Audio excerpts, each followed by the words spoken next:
জি আলহামদুলিল্লাহ। পড়াশোনা কেমন চলছে? আলহামদুলিল্লাহ। ঠিকমতো পড়তেছো? জি আলহামদুলিল্লাহ। ঠিকমতো পড়াশোনা করো। স্যার মুক্তাম হ্যাঁ? মুক্তাম স্যার শোনো, মাদ্রাসায় পড়াশোনা করো, খুব ভদ্র ব্যবহার করা উচিত, বুঝছো? বসো বসো, আগে আমরা শিখাই দিই আমি। যখন নাকি তোমাদের প্রস্রাবে ধরে, জি বুঝছো? জি মুক্তামি কথা কই না কখনো।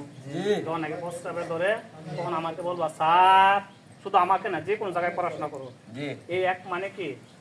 মানে প্রস্রাব। প্রস্রাব, বুঝছো? জি বুঝছো সবাই? জি এরপরে যখন নাকি তোমাদের পায়খানা ধরে, জি পায়খানা করতে গেলে তো অবশ্যই প্রস্রাব হয়। জি জি এটার নাম হচ্ছে দুই।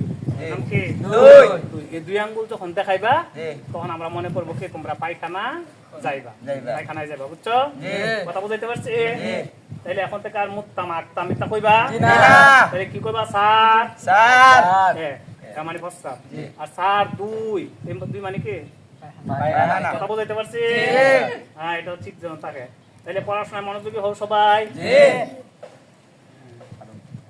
স্যার যাও যাও যাও, বুঝছি তোমার প্রস্তাবে ধরছি, যাও যাও। আচ্ছা, তো তোমরা ঠিক মতো পড়াশোনা করবে? জি হ্যাঁ? স্যার কিদারে সকলে এমনি প্রস্তাব পায়খানা ধরলিতেছে। পায়খানা ধরছে। জি স্যার দাও দাও দাও দাও দাও দাও দাও। জি স্যার এই, ঠিক মতো পড়বা, কেমন? জি। মাথা ব্যথা? জি। এখনো তো এখানে যা পড়ছো পড়ছো, বাড়িতে যাইয়ে হোকি ঠিকঠাক মতো পড়বা, বুঝছো নি? মান জান থাকে। স্যার ঠিক। দেখি তার আবার রে।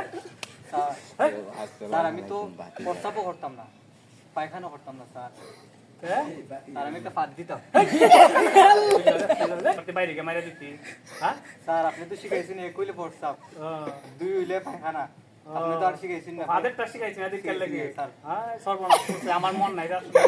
আমি কইতাম আসতাম যে একের ভিতর দিয়ে ভাত দিয়ে বেরোবো।